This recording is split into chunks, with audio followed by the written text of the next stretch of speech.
Class 12 का math का हम 3 बार आप व्यू पढ़ने वाले हैं, इसके लिए हमें कुछ पॉइंट को जानना होगा। हम शुरू से 3 से चालू कर रहे हैं, अध्याय 3 से।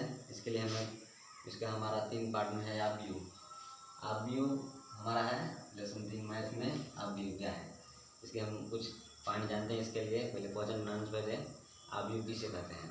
आप व्यू उसे कहते हैं किसी संख्या या अक्षर को बड़े कोष्ठ के अंदर लिख देना ही आव्यूह कहलाता है। आव्यूह किसे कहते हैं? किसी संख्या या अक्षर को बड़े कोष्ठ के अंदर लिख देना ही आव्यूह कहलाता है। अभी आव्यूह के घटक कितने होते हैं इसके बारे में भी हम चर्चा करेंगे। पहले हम देखते हैं आव्यूह किसे कहते हैं।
देना ही आव्यूह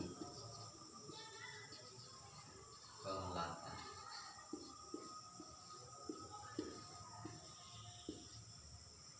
हम देखते हैं कि आव्यूह किसे कहते हैं। आव्यूह किसी संख्या या अक्षर को बड़े कोष्ठक के अंदर, किसी भी अक्षर है जैसे कि 1 है, 2 है, 3 है, 5 है, या क ख ग अंग कुछ भी हो सकता है, उसको बड़े कोष्ठक के अंदर लिख देना ही क्या कहलाता है? आव्यूह कहलाता है। अब हम देख लें कि आव्यूह किसे कहते हैं। अब देखते हैं कि आव्यूह के कितने घटक होते हैं। आव्यूह के घटक कितने होते हैं? अब बात बताएं कि आव्यूह के घटक कितने होते हैं। तो आव्यूह घटक होते हैं, आव्यूह के 2 घटक होते हैं। आव्यूह घटक होते हैं 2, रो तथा कॉलम। रो कॉलम, दूसरा होता है कॉलम।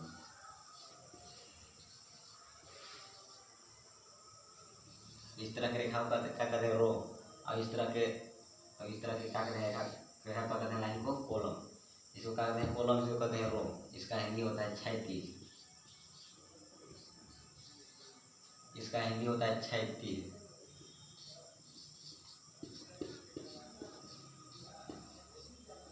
इसका होता है ऊर्ध्वाधर रेखा।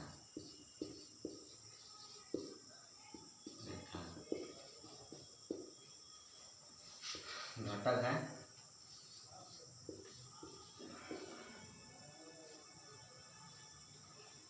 आव्यूह के कितने घटक होते हैं? 2 घटक होते हैं, और रो तथा कॉलम।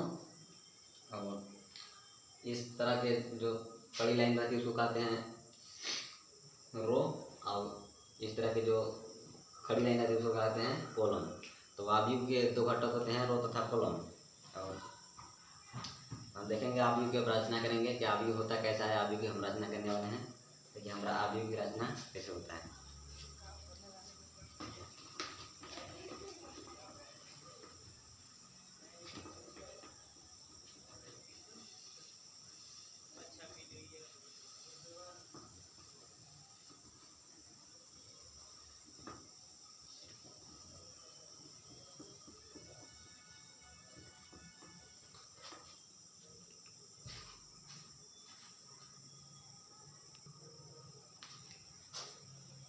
आव्यूह को हम रचना करेंगे कि आखिर आव्यूह होता कैसा है, तो इसका हम रचना करेंगे कि दिखता कैसा है आव्यूह। तो हम जानते हैं कि आव्यूह किसी भी अक्षर को या संख्या या नंबर को बड़े कोष्ठक के अंदर लिख देना ही आव्यूह कहलाता है। पहले हम बड़ा कोष्ठक लिख देंगे।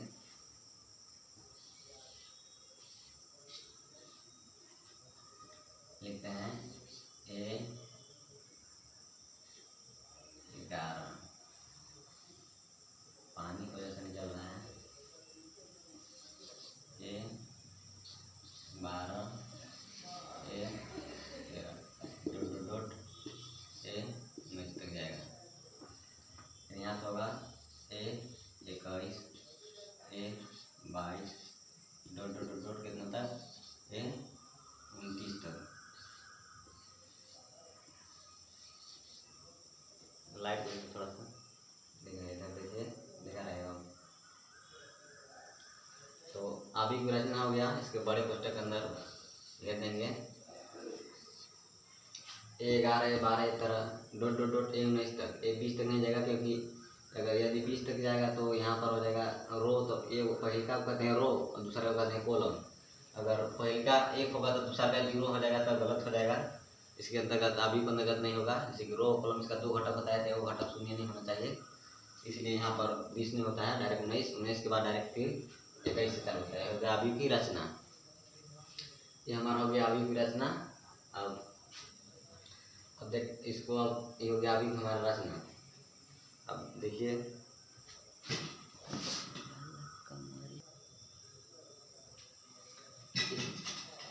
एक हमारा एक पॉइंट और आता है कि कोटि किस कहते हैं। इसी के अंतर्गत आता है कोटि। अब देखेंगे आप कोटि क्यों कहते हैं।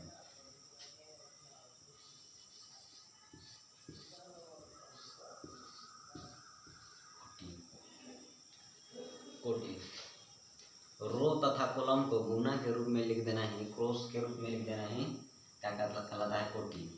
रो तथा कॉलम, इसमें कितने रो हैं, एक लाइन, एक रो, दो दो दो दो रो की संख्या कितना है 2, 1 और 2। अब कॉलम देखेंगे, कॉलम वाला इस लाइन का हम जानते हैं कैसे कॉलम करते हैं।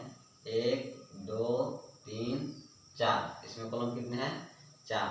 तो कोटि किसको कहते हैं, रो तथा कॉलम को गुना के रूप में लिख देना ही क्या कहलाता है कोटि। और इसमें देखते हैं कोटि कितना आता है। रो पहले रो लिखेंगे। अभी के घटक होते हैं 2, जैसे कि हो गया 11 हुआ, एक हुआ रो, दूसरा हुआ कॉलम, दूसरा कॉलम हुआ। तो हम पहला एक रो पहले कोटि निकालेंगे।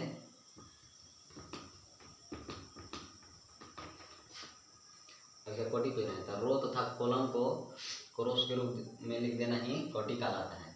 इसमें देखेंगे रो कितना है, एक लाइन, ऐसा वाला लाइन क्या कहते हैं रो, और ऐसा खड़ा खड़ा लाइन क्या कहते हैं कॉलम। इसमें गिनेंगे कितने रो हैं, 1 2, यहाँ पर लिख देंगे 2 रो। 2 इसलिए लिखना है कि पहले वाला कहते हैं रो, दूसरा का कॉलम। तो पहले रो लिखाएगा ना, फिर उसके बाद कॉलम। क्रॉस यहाँ के इसको कहते हैं क्रॉस, क्रॉस यहाँ पर में समझना है, मत लिखिएगा आप लोग। और देखते हैं कॉलम 1 2 3 4, यहाँ पर कॉलम कितने हैं 4। अगर हमें किसी भी अवयव की कोटि निकालना है तो पहले रो और कॉलम को गुना में लिख देना ही कोटि कहलाता है। तो हमारा अगला पॉइंट है रो कोटि हो गया। देख लीजिए, जैसे कि मान लीजिए अगर यहाँ पर हम दे दें, यहाँ पर हम एक सवाल दे रहे हैं,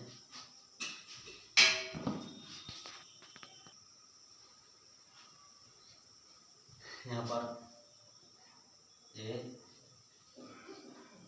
21 22।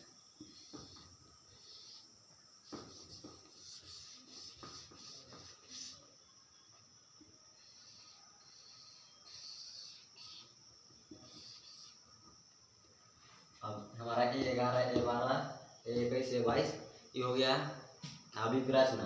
तो हमको कहेगा क्वेश्चन में कि इसका दिया रहेगा, अभी दिया रहेगा, उसका कोटि निकालने के लिए जाएगा। तो कोटि हम देखेंगे इस प्रकार दिया कोटि।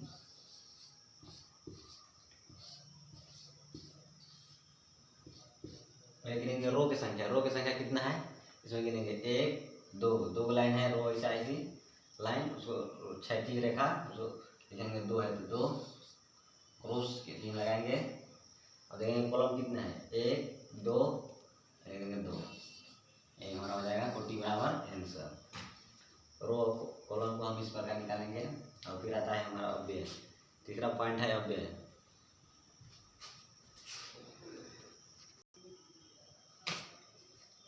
एक हमारा पॉइंट है, इसका नाम है अव्यय। अब अव्यय देखेंगे अव्यय किसे कहते हैं कि मान लो इसमें एक अवयव दिया होगा, जैसे कि इस प्रकार से अवयव है 11 ये 12, ये अवयव रचना होता है इस प्रकार से 21, ये 22, ये हुआ अवयव रचना। एक अवयव है ये अवयव। अब इसका कोटि दिया हुआ है, कोटि मान लो ये कोटि दिया हुआ है 1 2, 2 क्रॉस 2, 2 क्रॉस 2। अब हमें निकालना है, पूछा कि अवयव निकालें, ये एक दिया होगा इसका अवयव निकालें। जैसे कि कोटि बराबर दिया है 2 क्रॉस 2, इसका अवयव निकालें। हम अवयव जानते हैं कि कोटि को गुना करने के बाद हमें कुल अवयव की पता चलता है। जैसे कि यहाँ पर कोई अवयव है, उसका कोटि निकालेंगे पहले, तो कोटि के जो क्रॉस में आएगा उसको गुना कर देंगे। जैसे कि 2 क्रॉस 2 आया तो 2 को 2 से गुना कर देंगे, 4 आया, ये हमारा क्या निकल जाएगा अवयव। अवयव किसे कहते हैं? कोटि को गुना करने के बाद हमें अवयव की पता चलता है। जैसे कि लिख देंगे हम कोटि को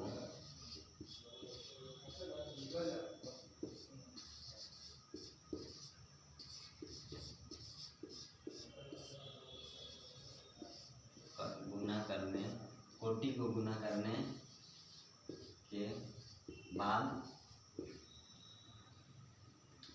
अवयव प्राप्त होती है।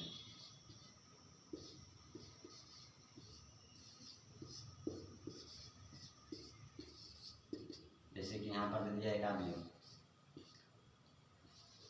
ए 11, ए 12, ए 13, ए 21, ए 22, ए 23।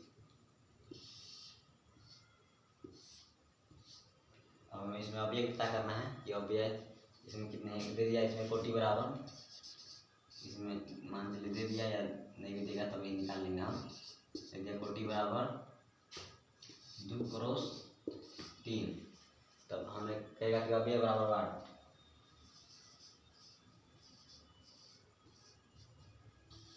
अवयव इसमें अवयव निकालना रहेगा। कोटि दे दिया है 2 क्रॉस 3। अब देखेंगे 2 क्रॉस 3 कैसे। हम जानते हैं कोटि रो को कॉलम को गुना के रूप में लिख देना ही क्या कहलाता है? कोटि। देखेंगे एक लाइन और फिर यहाँ दूसरा 2 लाइन, ये हो गया क्या हमारा रो। और कॉलम देखेंगे 1 2 3, यानी इसका कोटि है 2 क्रॉस 3 का। अब इसमें अवयव देखेंगे तो अवयव हम परिभाषा जानते हैं कि रो और कॉलम को गुना करने के बाद हमें कुल अवयव के पास चल जाता है। तो यहाँ पर दिया हुआ है 2 क्रॉस 3, या देख सकते हैं 1 2, कॉलम गिनेंगे 1 2 3, यानी हमारा 2 क्रॉस 3 का कोटि का अवयव है। तो हम इसका अवयव निकालेंगे। 2 कोटि हम कोटि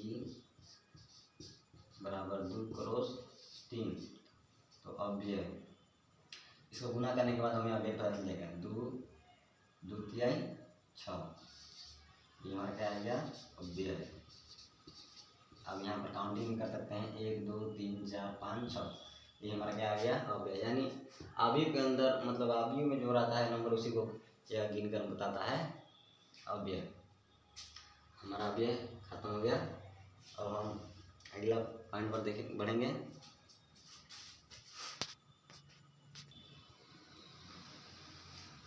अब हम अगला पॉइंट पर चलते हैं। जैसे कि हमारा एक अवयव जैसे कि दिया है, जैसे कि यहाँ पर हमारा अवयव एक अवयव दिया है 2 2 3 2।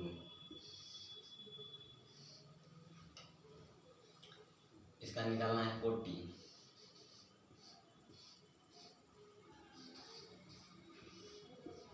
अब दूसरा निकालना है अवयव अवयव अवयव।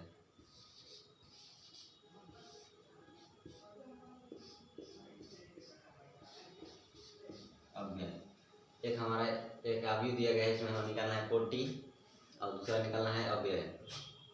हम जानते हैं कोटि निकालने के लिए जैसे कि रो और कॉलम को गुना के रूप में लिख देना ही, मतलब क्रॉस के रूप में लिख देना ही क्या कहलाता है हमारा कोटि कहलाता है। और इसको अवयव किसको कहते हैं? कोटि को गुना करने के बाद हमें कुल अवयव की जानकारी होती है।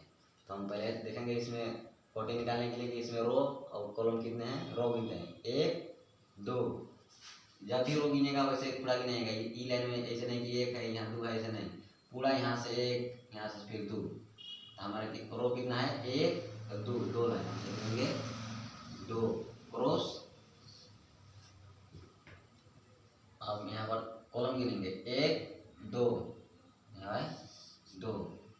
अब अव्यय हम जानते हैं कि कोटि को जब गुना किया जाता है तो कुल अव्यय की जानकारी प्राप्त होता है। तो दो और दो गुना करके कितना आ जाएगा, दो क्रॉस दो बराबर चार।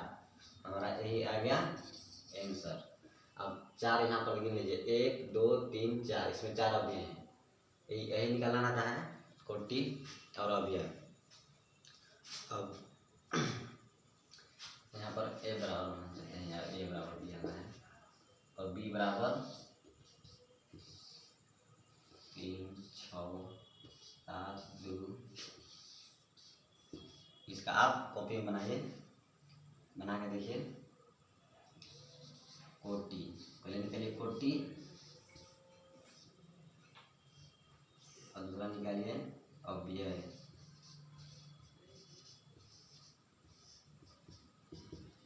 इसका बना के देखिए कोटि और अव्यय निकालिए कितना आता है। चलते हैं हम अगला पॉइंट में।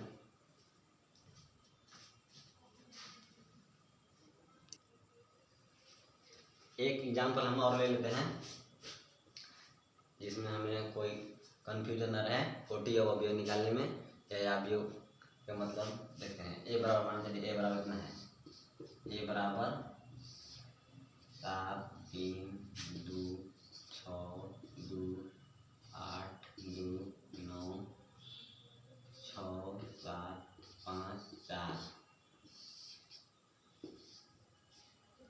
इसमें क्वेश्चन दे दिया कोटि, कोटि बराबर अव्यय।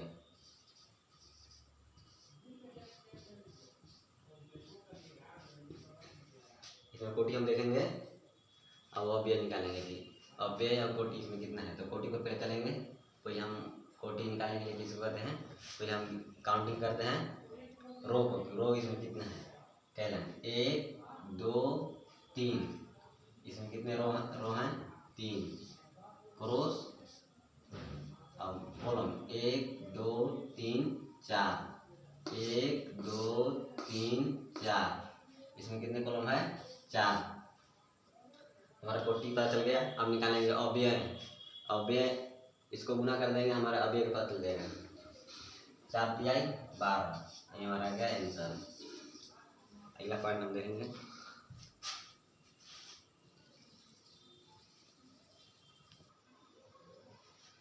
यहाँ पर एक सवाल है कि एक अवयव में 7 अवयव हैं।